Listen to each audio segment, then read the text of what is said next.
Boa noite, que Jesus nos abençoe nos dois planos da vida, nos proteja, nos oriente e nos ilumine. Nós escolhemos a coragem e a coragem de despertar justamente porque nós, nesse momento, está se falando tanto de despertar, de transição, e nós esse texto. E nós pegamos Paulo, da carta aos Efésios, capítulo 5, versículo 14, que diz o seguinte: desperta, tu que dormes, levanta-te dentre os mortos, e o Cristo esclarecerá. De cada uma dessas frases, nós vamos explicar aqui o que nós... Então começa, desperta, tu que dormes. Como é que a gente desperta? Essa é a primeira indagação. Se a gente olhar os animais, como é que um gato desperta, como é que um cachorro desperta, eles primeiro se espreguiçam para depois eles tomar qualquer atitude. Uma flor, como é que ela desperta? Ela tem o botão, ela vai abrindo pétala por pétala até ela se abrir toda.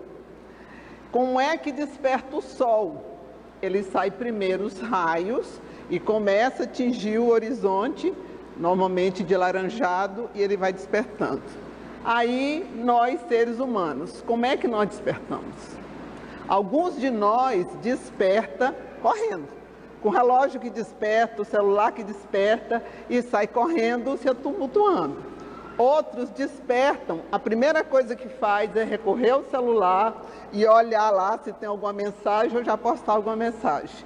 Mas também há aqueles que despertam fazendo um alongamento e elevando o pensamento a Deus, agradecendo a oportunidade de mais um dia. Então, isso aqui é uma reflexão para saber como é que cada um de nós desperta. E também diz o seguinte: desperta, tu que dormes. De que sono Paulo está falando? Não é o sono físico, é o sono espiritual. Para nós entendermos um pouco mais sobre esse sono e esse despertar, porque nós estamos falando aqui, nós vamos falar do despertar espiritual, da parte nossa moral. Lembrando que a doutrina espírita, ela trabalha o ensinamento do Cristo e do lado moral. É lógico que o lado material também está junto, mas serve de parâmetro, mas não que é o objetivo final, porque afinal de contas, nós somos espíritos encarnados. A nossa realidade é espiritual, a nossa vida é espiritual. Então, quando a gente, para entender um pouquinho, nós somos no Livro dos Espíritos, na questão 104A, é a parte 2ª, capítulo 2, da encarnação dos espíritos. Diz o seguinte: o que é a alma? Aqui diz literalmente que a alma é um espírito encarnado. E aí depois, logo depois, pergunta o que é o espírito. O espírito, ele é quando se está livre. Então, aparentemente é o seguinte: eu estou encarnado, eu sou alma. Eu sou espírito. Só que há uma diferença muito maior do que isso, que a gente muitas vezes não se apercebe e não presta atenção, e é uma problemática da nossa vida. Quando nós somos alma, nós estamos encarnados. Nós precisamos o nosso corpo físico precisa de uma casa física. O espírito, ele não precisa de casa. Ele é um cidadão do universo. O espírito é onde nós temos condição de percorrer todo o universo. E nós percorremos de acordo com a nossa evolução espiritual. Até onde a gente tem condição de ir. Numa das obras do André Luiz, que eu não lembro qual é agora, diz o seguinte, que o André Luiz foi visitar uma colônia acima do nosso lar e ele não conseguiu ficar lá 1 minuto, porque ele não tinha, mesmo em espírito, ele não tinha estrutura para ficar ali. Então é importante a gente perceber que nós precisamos evoluir para a gente poder realmente percorrer todo o universo. Outra coisa que o espírito não precisa e normalmente nós como alma precisamos: celular. O espírito precisa de celular? Não precisa. Nós, no entanto, hoje em dia, praticamente a gente não vive sem celular. O espírito também não precisa de internet. O espírito é o pensamento. Então, ele não precisa nada disso. Então, nós estamos vendo várias coisas que nós estamos colocando da parte material, que a alma, né, que é o corpo, somos nós encarnados, precisa e o espírito não precisa. Só que tem uma coisa que é fundamental nisso tudo, que é o principal da nossa fala de hoje à noite. O espírito influencia totalmente a nossa matéria, influencia a nossa alma. Tudo que existe em nós está no nosso espírito. Então é ele que nós precisamos educar. Tem um capítulo do Evangelho segundo o Espiritismo que fala das situações de cada espírito. Então é o espírito que nós precisamos educar. Só que quando nós estamos aqui encarnados, nós precisamos, onde que nós temos condição de fazer toda essa mudança, porque no plano espiritual a gente não tem nenhum véu que cobre a nossa, o que nós fomos, o que nós somos, e a gente se percebe como a gente é realmente. E aqui na matéria não, a gente passa pelo véu do esquecimento. Então é aqui que a gente precisa realmente se trabalhar. Por isso que Paulo coloca, desperta tu que dormes. Ele também está falando para nós despertarmos os nossos valores espirituais. A segunda parte diz o seguinte: levanta-te dentre os mortos. Essa parte aqui, quando eu estava fazendo o estudo, eu fiquei um tempão assim, me analisando, porque quando a gente está montando uma palestra, pelo menos eu faço isso, eu acho que todo mundo faz isso, a gente faz um retrato nosso para a gente ter condição de ter mais segurança de falar, e também já serve, porque o ouvido que está mais perto daqui é o nosso, né? Então, quando ele coloca, levanta-te dentre os mortos, levanta-te. O que significa a gente estar levantado? Significa que a gente está em pé. Se eu estou em pé, eu estou pronta para alguma ação. Porque quando eu estou deitada ou quando eu estou sentada, a minha condição de ter algum movimento, ela é muito menor do que quando eu estou em pé. Quando eu estou em pé, é muito mais fácil para mim ter uma ação. Então aqui o convite é levanta-te dentre os mortos. E o que é morte aqui? Também não é a morte física. É a morte dos valores, é a morte dos interesses, é a morte da vontade de ser melhor, é a morte de ter coragem, é a morte dos nossos sonhos, é tudo isso que ele está falando da morte. E nós fizemos um paralelo entre emoções de uma pessoa quando está na morte do corpo e fizemos um paralelo com a morte espiritual. A pessoa, quando ela morre, ela fica de olhos fechados. Né? Não tem vida, os olhos ficam fechados. O que significa isso em morte espiritual? É a pessoa que não quer enxergar a Deus. Quantas pessoas não enxergam a Deus? E é interessante que nós aprendemos que Deus está em todos os lugares. Se Ele está em todos os lugares, Ele está dentro de nós, Ele está em torno de nós. Então falta nós buscarmos a Deus. E a gente não busca. A gente muitas vezes prefere dar uma de vítima, de fazer tantas coisas e esquece de buscar a Deus. Quando a primeira coisa que nós deveríamos fazer, Jesus nos ensina, buscar primeiro o reino de Deus e a sua justiça. E tudo mais lhe será acrescentado. Nós preferimos buscar um monte de coisa lá fora e não buscamos Deus. Quando Ele está dentro de nós, porque se Ele está em todos os lugares, Ele está dentro de nós também. O segundo, a pessoa quando morre, o corpo fica frio, fica congelado, né?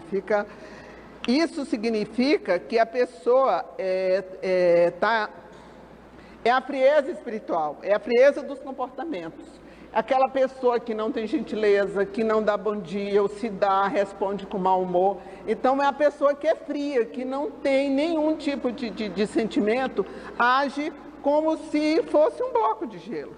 Aqui tem até uma passagem do livro Sexo, Vida do Chico Xavier, também da obra do Allan Kardec, onde coloca uma história do Pedro Neves, né? Lembrando que Pedro significa pedra. Neves é gelo, é como se fosse uma pedra de gelo.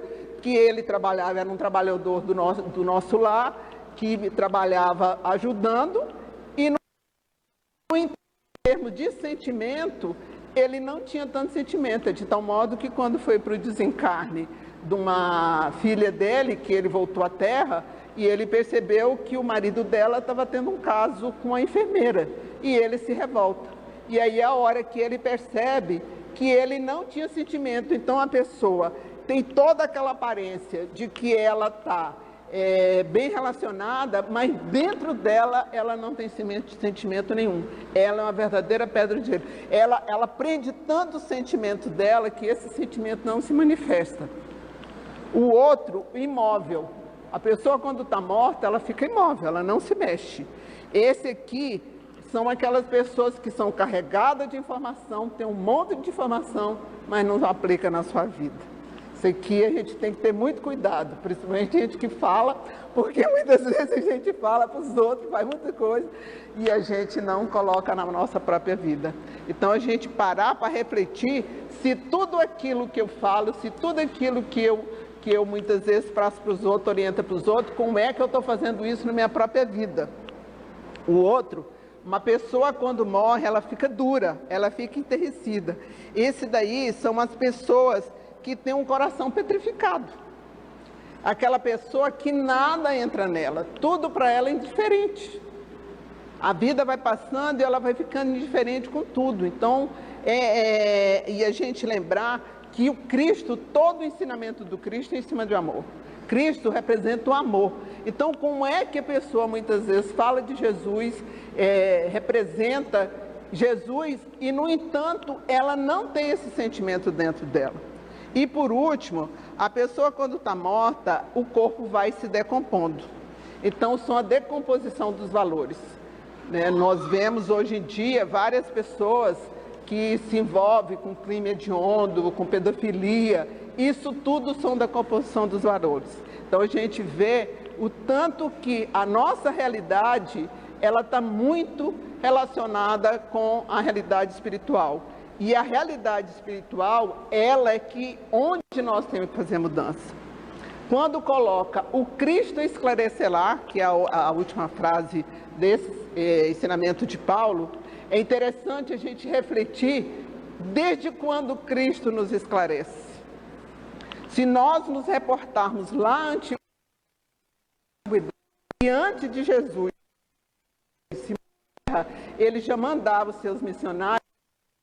A gente tem conhecimento super antigo, em Delfos, que Sócrates notabilizou, conheça-te a ti mesmo.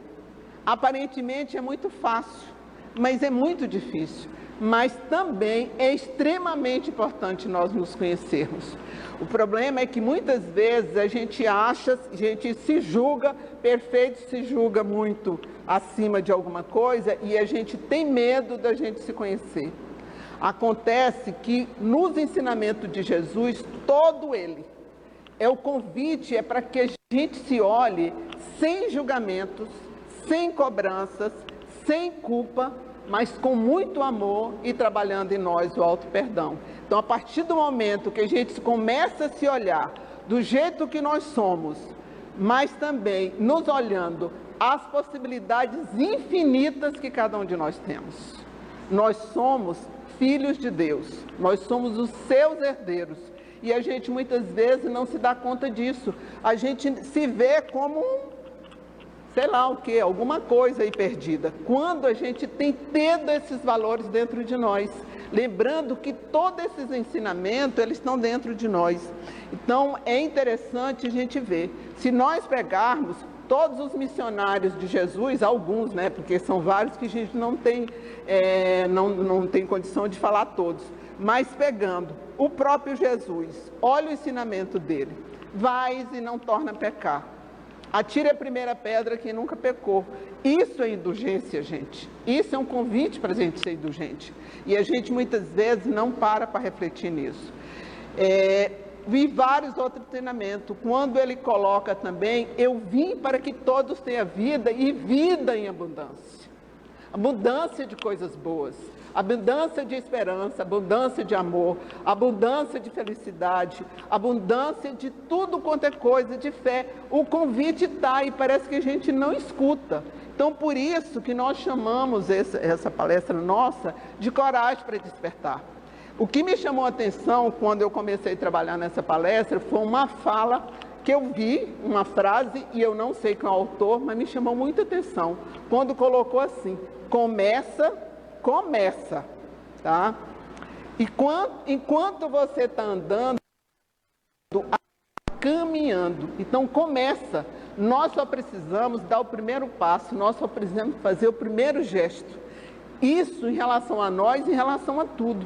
Então, quando eu parto do princípio que eu quero me amar, que eu tenho vontade de ser melhor, eu já estou começando, eu já estou dando esse passo. E aí, durante esse percurso dessa busca, com certeza eu vou cair, vou levantar várias vezes, mas eu vou ter muita ajuda. Com certeza nós vamos ter muita ajuda. E voltando ainda aos nossos amigos, né, que Jesus nos enviou, nós temos, depois de Jesus, nós temos Francisco de Assis, onde nos convida a trabalhar a paz. Né? Numa época, no século XII, onde tinha toda uma situação muito difícil. Ele veio convidando para a gente trabalhar a paz. E tem uma música do Nando Cordel que fala que a paz no mundo começa em mim. Então, comece em cada um de nós. Tudo começa em nós. Tudo está dentro de nós. Mas, andando um pouquinho, né, nós encontramos o nosso querido Allan Kardec com toda a obra que nós conhecemos, né, como os espíritas que somos, conhecemos, ou então deveríamos conhecer, onde nos convida e nos mostra o Cristo que consola. Então, o Cristo Consolador, que está aí de braços abertos, nos convidando para que nós cheguemos até Ele, para que nós sejamos consolados por Ele. Mas, andando um pouquinho, nós temos Mahatma Gandhi quando fala: seja você a mudança que você quer ver no mundo. Seja você a mudança que você quer ver no mundo. Então, em vez de eu esperar o outro mudar, o governo mudar, ou sei lá quem for mudar, eu mudo. E como é que eu mudo? Começando um passinho de cada vez. Então, esses são os convites. Mais um pouquinho, nós estamos nosso querido doutor Bezerra, que é o exemplo, né, considerado o médico dos pobres. E eu, de todos os ensinamentos e de tudo que eu conheço do doutor Bezerra, tem uma passagem que para mim me mexe demais comigo. É quando ele não tinha mais dinheiro, não tinha nada, já tinha doado o anel dele, ele deu um abraço numa senhora que veio pedir ajuda e falou que Nossa Senhora ajudaria. Aliás, num senhor que não tinha nada em casa. Então, mostrando o poder do abraço, o poder de compartilhar, o poder da gente começar, o poder da gente ter coragem, ter humildade de dar aquilo que nós temos, que seja o que for, porque isso é importante. Nós temos também o Chico Xavier, que com todas as situações coloca que isso também vai passar. Então, qualquer situação que nós estivermos vivendo, tanto situações boas quanto situações não tão boas, elas também passam. Então, todos esses ensinamentos. E assim sucessivamente, nós temos atualmente o Divaldo Franco, com tanta mensagem, com tanto ensinamento. Então, Cristo está nos esclarecendo a vida inteira. O esclarecimento está aí e a gente muitas vezes não se apercebe disso. E é interessante que nós precisamos entender que a vida é a coisa mais bela do mundo e que ela é feita sob medida para cada um de nós. Então, a vida que nós temos é a vida que nós precisamos, é a vida que nós merecemos. Então, se as pessoas, seja quem for, que não está satisfeita com a vida que ela tem, ela precisa mudar. E é interessante a gente refletir que o momento de mudar é agora. Eu tive no Encontros Fraternos em Salvador e o Divaldo falou, brincando lá numa das palestras, que eu tenho certeza que aquilo ali de brincadeira não tinha nada, é que ele falando sobre encarnação, ele disse o seguinte: que o século 21, nós estamos encarnados, então a possibilidade nossa de desencarnar é grande, aliás, é grande não, é com certeza, mas a de retornar no século 21 é praticamente nula. O século 22 já está totalmente lotado, o século 23 já está na metade. Então, se a gente tiver chance, vai ser da metade do século 23 para 24. Então, o que isso nos está mostrando? A nossa oportunidade é agora. Por isso que Paulo, lá atrás, falou: desperta tu que dormes. Desperta, levanta ou age. Está na hora. O nosso momento é agora, gente. Nós não sabemos quando é que nós vamos ter outra chance. Então, o momento é agora. E quando a gente fala que esse momento agora, nós não precisamos fazer absolutamente nada de excepcional. Nós temos que fazer aquilo que nós temos condição de fazer, mas fazer de coração, fazer por inteiro. É esse que é o convite. Então, nós precisamos ter coragem para caminhar com determinação. Quem desiste de prosseguir apenas adia o reinício da jornada a ser cumprida. Então, aquelas pessoas que falam assim: eu já estou assim mesmo, vou deixar para a próxima encarnação. Ele só está adiando e ele está botando mais carga em cima dele. Porque ele não sabe quando vai ter a próxima encarnação. Então, ele está juntando as coisas que ele se cumpre de fazer aqui agora e não fez, e ainda está juntando. Então, você está juntando mais coisas. Coragem de compreender e perdoar. Quem há séculos se habituou na sombra, só gradativamente se acostuma à claridade. Isso daqui é muito sério. Então, aqui está mostrando que nós somos aqueles mesmos que estamos vindo de século em século, de encarnação em encarnação, sem mudar. Então, a nossa oportunidade de começar a ver a claridade, de seguir Jesus, é agora. Coragem de vigiar os nossos pensamentos, os nossos olhos, os nossos ouvidos e as nossas mãos. Os pensamentos, eles são que formam tudo nós. Então, o pensamento, ele é fundamental, por isso que Jesus nos ensina o vigiar e orar. Vamos vigiar o que nós estamos pensando, porque com o pensamento, um mau pensamento, nós podemos botar a perder um dia todinho de coisa boa.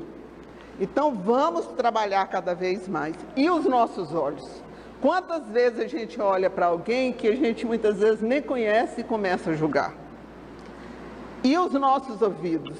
Quanto de fofoca, de maledicência que chega para nós, a gente ouve e depois a gente está replicando. É só ver o tal da fake news que está aí, que é um trem de louco. E as nossas mãos? Quantas coisas nós podemos fazer com as nossas mãos? Nós podemos acariciar alguém, mas nós também podemos dar um tapa em alguém. Nós podemos matar alguém, mas também nós podemos salvar a vida de alguém. Então, vigiar o que nós estamos fazendo com as nossas mãos. Coragem de disciplinar o nosso espírito. É ele que nós precisamos domar. É o nosso espírito que nós precisamos trabalhar. É o nosso espírito que nós precisamos colocar ele de uma maneira que ele seja o nosso companheiro. Muitas vezes a gente acha só porque é espírito, é bonzinho, né? Não, é justamente ele que precisa ser trabalhado. E porque nada nasce em forma definitiva, é só a gente imaginar um rio. Como é que um rio nasce? Um rio nasce de uma gota d'água numa nascente, que vai se juntando a outra, que vai formando uma represinha pequena e vai aumentando até chegar no mar. Então a gente vê toda essa grandidade. Uma árvore, como é que ela nasce? Ela nasce de uma semente. Aquela semente se esforça, abre e ela cresce. Como é que nasce uma borboleta? De uma lagarta que vive dentro de um casulo, apertada, se esforçando, trabalhando até criar as asas fortes e voar. Como é que nasce um prédio, um edifício? Ele nasce, depois dos projetos, logo que você começa a fundação e sobe. Então, tudo nasce e vai se modificando nesse percurso. Assim somos nós enquanto espírito, assim somos nós enquanto alma. Então, nós podemos ser mudados sim, e é a transformação moral que a obra espírita nos mostra, é que essa é que nós mais precisamos trabalhar em nós. É essa transformação que nós precisamos. Nós também precisamos entender que nós fazemos parte do universo, e o universo é uma obra de Deus. Então, se o universo é uma obra de Deus, nós fazemos parte dessa obra de Deus como co-criadores. Então, tudo que existe no universo, toda a energia que existe no universo, toda essa transição, toda essa transformação, depende de cada um de nós. E ela vai se formar de acordo com o que nós emitirmos de pensamento, de sentimentos, de emoções. Então, se nós fizermos boas emoções, bons sentimentos, pensamentos, nós vamos ter um universo fantástico, harmonioso, equilibrado, tudo. Se não, nós vamos ter o caos, que aparentemente está aí, mas a gente sabe que Jesus está no leme. Então, a nossa aproximação de Deus, ela é urgente e ela é necessária. Nós temos que buscar Deus. Existe um livro que chama Deus em Busca do Homem. Deus em Busca do Homem. Então, Deus está sempre nos buscando. Nós é que não o buscamos. Nós precisamos buscar qualquer outra coisa, menos Deus. Então, chegou a hora, esse convite dessa noite é justamente para a gente buscar Deus, que ainda não começou a fazer isso, né? A única coisa que separa as pessoas da verdade nunca é a morte, e sim a evolução. Por isso, a necessidade da encarnação para o crescimento e evolução moral. Então, o que nos separa uns dos outros é o grau de evolução, tá? A doutrina espírita nos explica isso muito bem e ela é, para nós, essencial e necessária, principalmente nesse conhecimento, onde que ela nos mostra que cada um de nós está no lugar que nós conquistamos, que nós buscamos, que nós tivemos força de vontade, que tiremos coragem de enfrentar. Então, muitas vezes, a pessoa quer ocupar um lugar que o outro faz, mas ele não faz nada. Nós precisamos fazer se nós quisermos realmente subir. Jesus fala o seguinte em João 16:33. Tenho-vos falado essas coisas para que tenhais paz em mim. No mundo tereis provações, mas animai-vos, eu venci o mundo. Olha bem, ele está colocando que isso tudo que está acontecendo, as provações, tudo existe, só que ele venceu o mundo. Muitas vezes a gente fala, mas Jesus é Jesus, ele está lá no nível que eu não cheguei ainda. Mas ele está mostrando justamente isso para nós. Ele chegou lá. E ele disse mais ainda, vocês têm condição de fazer muito mais do que eu fiz. Estão mostrando para nós essa condição que cada um de nós temos. Então, nós precisamos confiar primeiro em Jesus. Porque se ele falou isso, no grau de divindade que ele está, no grau de evolução que ele já conseguiu, ele confia em nós, vamos confiar em nós também. Porque muitas vezes nós não confiamos em nós. E eu queria, antes de passar para concluir, eu queria falar, como eu comecei de uma fala de Paulo, tem uma passagem no livro Paulo e Estevão, que é um encontro de Abigail, não sei se alguém já leu, mas quem já leu e quem não leu, eu recomendo ler. Onde que mostra Paulo, mas Abigail era um apaixonado por outro. Abigail era irmã de Estevão. Só que não se entenderam, todo mundo sabe que era Saulo ainda, né? Ele acabou matando Estevão e teve todo o problema e os dois não tiveram condição de ficar juntos. E Abigail adoeceu e acabou desencarnando. Passou um tempo, Paulo virou Saulo, né, no encontro com Jesus, e quando ele começou a trabalhar como Paulo, ele encontrou todas as dificuldades. Se a gente olhar toda a situação que ele viveu, é a lei de causa e efeito. Tudo que ele tinha aprontado, ele foi recebendo, né? De desprezo e de tudo quanto é coisa. E um dia ele estava muito triste, muito abatido, e Abigail apareceu para ele em espírito. E ela diz 4 palavras para ele que são fantásticas. Quando ele fez discriminou tudo que ele tinha pensado o que ele estava sentindo, ela falou assim: ama, trabalha, espera e perdoa. Então, ama, trabalha, espera e perdoa. Ama do jeito que você pode amar, do jeito que você consegue amar. Faz aquilo que está ao teu alcance, mas faz. Trabalha em ti, procura se melhorar, procura buscar ajuda, que seja de terapias, que seja do que for, mas trabalha, age, levanta, sai do lugar, tem algum tipo de ação. Espera é de esperança. Vamos buscar esperança, vamos buscar a vontade de ser melhores, de esperar dias melhores, dias de alegria, dia de felicidade, porque isso é possível. E perdoa. O perdoar é perdoar principalmente a si mesmo. É se auto-perdoar, é se trabalhar de tal modo que você consiga levar essas situações para um outro jeito melhor. Então, gente, essa fala dessa noite é justamente essa coragem de despertar. O convite é que cada um de nós, durante nós fizemos um pequeno relato aqui de todo o ensino do Cristo, né? Onde que ele coloca esse convite para que a gente chegue até ele.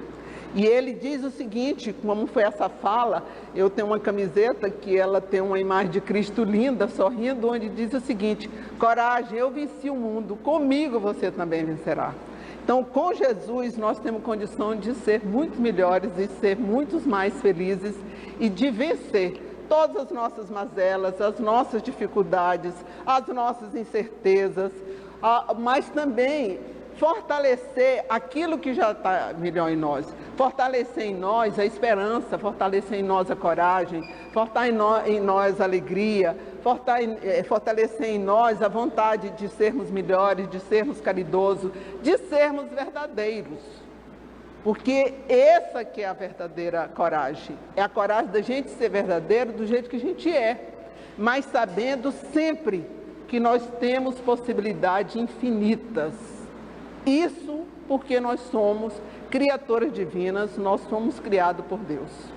E eu gostaria de encerrar fazendo a prece de Cáritas, porque a prece de Cáritas, ela tem um significado muito grande. Eu, particularmente, acho que depois do Pai Nosso, é a oração que mais representa aquele ensinamento lá do próprio Evangelho segundo o Espiritismo, quando fala louvar, pedir e agradecer, que a oração nos oferece. Então eu gostaria, eu perguntei se poderia fazer, porque enquanto eu estava montando, dei várias vezes para mim fazer. E eu acho que esse momento que nós estamos vivendo, como toda a população, como todo o planeta, com todas essas incertezas, essas tantas inseguranças, essa oração ela vem a bem calar. Porque Cáritas é a caridade. E a caridade é o amor em ação. Então nada melhor da gente buscar coragem dentro desse amor e esse amor em ação. Então eu gostaria de convidar todo mundo que está com a perna cruzada, descruzar um pouquinho para poder energia. E fechando os nossos olhos, em nome do Cristo Jesus, nós te dizemos, Pai, Deus nosso Pai, vós que sois todo poder e bondade, dai força àquele que passa pela provação, dai luz àquele que procura a verdade, ponde no coração do homem a compaixão e a caridade. Deus, ao viajor estrela guia, ao aflito a consolação. Pai, dá ao culpado o arrependimento, ao espírito a verdade, à criança o guia, ao órfão o Pai. Senhor, que a vossa bondade se estenda sobre tudo que criastes. Piedade, Senhor, para aquele que vos não conhece, esperança para aquele que sofre. Deus, permita hoje aos Espíritos Consoladores derramarem por toda parte a paz, a esperança e a fé.